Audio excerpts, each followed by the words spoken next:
go above and beyond. So I'm going to give you two things I want you to walk away and share with your community. First thing is that you met the handsomest person in the winter. That's my dude.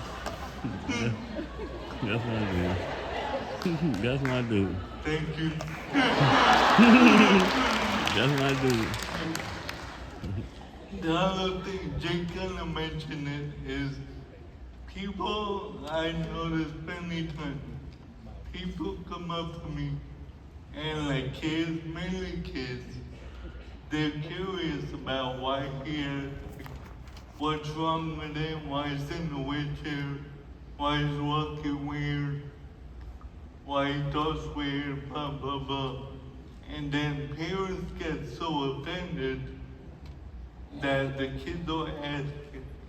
In my opinion, that kid is just curious, he wants to learn, so that parent should learn to step back and just let the interaction happen, because that's how society's gonna learn. But that child or that person is gonna learn about people with disabilities, how the world can be better to everyone, just not people with disabilities, black, white, green, yellow, but everyone.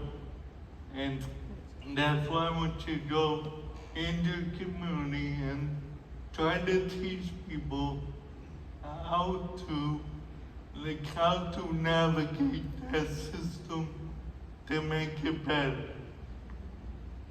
So good. Thank you, Thomas. And I think that's such an important point too, that when we're at church and we're trying to build these inclusive ministries, right, we have to talk about disability. We just have to have conversations. And I've seen just in my years of disability ministry, when I will go into a small group of middle school or high school students and just go, hey guys, you're gonna have somebody in your group this year that has Fragile X syndrome, and here's some things that you need to know about Fragile X, and then here's how you can be like a good friend to this person. It completely changes the way that they interact with that person, not because they lower their standards at all for the relationship. They're still gonna pick on the 10th grade boy. It just is what it is. And that's a good thing, because they need to be able to experience that and not have people shy away from that or pity them in any kind of way because they have Fragile X syndrome. That's just silly. And so I think that we can be leaders that begin the conversations in church. In our small groups that we're training small group leaders how to have those conversations where we're not afraid to talk about it. And if we will just stop being afraid and just do what Leah said, just rely on the Holy Spirit to give you the words in that moment, to be able to do that, then we'll start to see the DNA of our churches change. And so let's give our panelists a great big hand. I hope they all wrote some stuff down about what they want you to know. And so that's going to conclude today.